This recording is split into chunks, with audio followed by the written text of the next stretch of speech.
Čia, kur akis tiesiog raipsto nuo jaunuomenės aprėdų, vienas vaikinukas tikrai išsiskiria savo aprangą.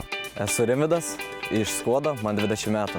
Gal tiesiog noriu kitaip išsiskirti, ne šiaip paprastai. Tiesiog noriu, kad būtų balti marškiniai, kad būtų švarkas, kad atrodytų šiek tiek solidžiau. Kurių galų reikalingas solidumas, kai tau vos 20 metų ir tu ruošiesi tikrai ne ant akademinės scenos lipti. Nes aš iš tikrųjų pagal viską esu labai jaunai atrodau, nors norėčiau, kad šiek tiek būčiau vyresnis. Gal per daug visada mane jaunu laiko, iš tikrųjų, kad aš esu tikrai vyresnis, bet į mane žiūri visiškai kaip į 16 metį, tai yra iš tikrųjų kartais nelabai smagu. Tikriausiai turės praeiti maždaug dar 20 metų. Ir tik tuomet Rimvydas supras, kokius gerus genus yra paveldėjęs. Bet ne apie genetiką susirinkome pakalbėti. Štai tikrasis Rimvydo apsilankimo X Faktoriuje tikslas. Aš esu ne vieną kartą stovėjęs ant scenos, bet niekas taip ir neįvertino, nes nebuvo profesionalių. Tu, kaip pasakyti, teisėjų ir negalėjau sužinoti iš tiesų, ar aš labai gerai dainuoju, ar visiškai blogai dainuoju, tai aš noriu tai sužinoti. Kągi, prašom į diagnostikos kabinetą. Labą vakarą. Labą vakarą. Na, akiniuk, kuo jūs vardu? Rimvydas. Rimvydai, iš kur esate? Iš Skuodo. Skuodai, iš Skaudas. Iš tokio pakraščio čia trenkėtės. Taip. Tai pagirtina jau. Kiek jums metų? 20. Ką veikėt? Mokusi, studijuoju. Kur? Klaipėdoj. Gerai dabar Klaipėdoj. Studijuoju elektrą ir automatiką. Elektrą ir automatą? Ir automatiką. Matau. Elektrą ir automatą. Išrink... Nu, žodžiu. Gerai. Rimvydai, papasakokit, kokią muziką jums pati gražiausia ir kokią jūs klausote per dienas? Turbūt lietuviška.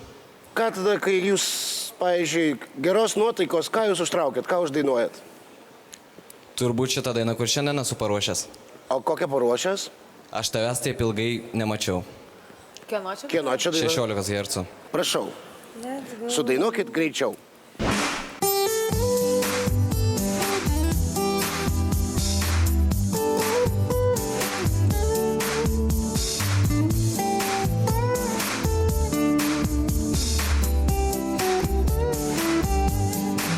Aš tavęs taip ilgai nemačiau, tik menų šaltą vakaro guodą, švietė akys ne žvaigždės kaiščiau, šildė širdį ir gatvė vėjuota, mes tą vakarą ėjom vieni, neieškojom tylos nei paguodos, tik kažkur atminties praeitį. Sukom lizdą dvejonės širdis ima plakti skardžiau ir nešalta man naktį vėjuota. Aš tavęs taip ilgai nemačiau, abejonės ramybės neduoda, tik širdis ima plakti skardžiau ir nešalta man naktį vėjuota.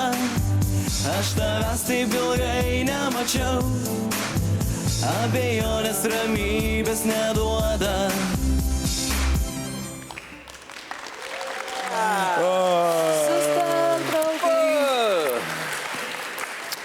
Rimvydai, tai yra... Kas? Susieta. Diagnozė. Žinok, susieta viskas ir aš dabar supratau. Dabar galvoju, kas čia yra. Aš galiu pasakyti, žinok, viskas. Specialybė jūsų yra kokia dar kartą, priminkite? Elektra ir automatika. Daina yra 16 hercų ir tai automatiškai atjungia smegenis. Žiauriai geras šitas. Samu. Ei, Rimvydai, žinai kaip čia yra? Toks, tikrai negausiu užsakymų vestuvėse dainuoti. Dar net ten negausiu užsakymų. Tai... Tiesiog aš galvoju, kad aš galėčiau daugiau parodyti savo balsą lietuvišką dainą, nors aš iš tikrųjų ir angliškai dainuoju. Ne, tai brolau, čiagi nereikia, mums lietuviškai daug fainiau, bet... Koks skirtumas, kokia kalba, viena kalba yra muzika? Esmė tame, kad tai yra prie kompo atsisėdus karaoke savo katinui. Man nepatiko dainos pasirinkimas, atlikimas toksai, ta prasme, mano giminiai sėdi visi balių, taip ir dainuoja, tai toks ir buvo. Rimvydai, baliui. Jūs moka dainuoti, čia be jokios abejonės, jūs galite gražiai dainuoti ir taip toliau. Ir jeigu tai darytumėt kur nors, sakysim, per savo tetos jubiliejų ar bažnyčiai patarnaudamas per mišias, tai būtų tikrai gražu, viskas tvarkoj. Yra bėda, kad tai yra stipriai, pati maniera stipriai provinciali. Provincija aš kalbu čia ne todėl, kad jūs esate iš Skuodo, aš pats iš Lazdijų, nes visi pusė čia kaimiečiai, bet turiu omeny estetika pati, muzikos pateikimas, jisai siaubingai archaiškas ir toks pradinuko lygyje. Tai va tiesiog dėl to norisi toje muzikoje gauti daugiau spalvų. Ir todėl mūsų verdiktas šiandien yra Samau. Griežtas ne. Sauliau. Vidutiniškas, ne. Visai negriežtas, bet tiesiog ne. Ne, Rimvydai, dėja. Ačiū. Ačiū tau.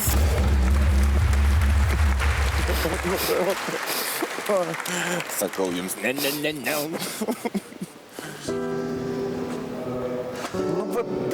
Tai kažkaip. Tu nesiprastas, tu dainuoji gražiai, bet Tiesiog supratau, ką darau, ne taip. Gerai, sėkmės tau, ačiū, kad atėjai pas mus. Ačiū. Iki, laimingai. Tiesiog dabar suprantu, kad man tiesiog reikia užmiršti muziką, tai negaliu toliau dainuoti. Tiesiog. Aš žinau, kad aš daugiau negalėsiu į tokius projektus eiti, nes aš žinau, kad aš tikrai nieko negaliu padaryti, tai tiesiog dainuosiu savo, dainuosiu kažkokiems artimiesiems žmonėms, bet ne kur kitur. Spausk prenumeruoti ir nepraleisi nei vieno video. Daugiau apie X Factorių rasi naujienų ir pramogų portale tv3.lt.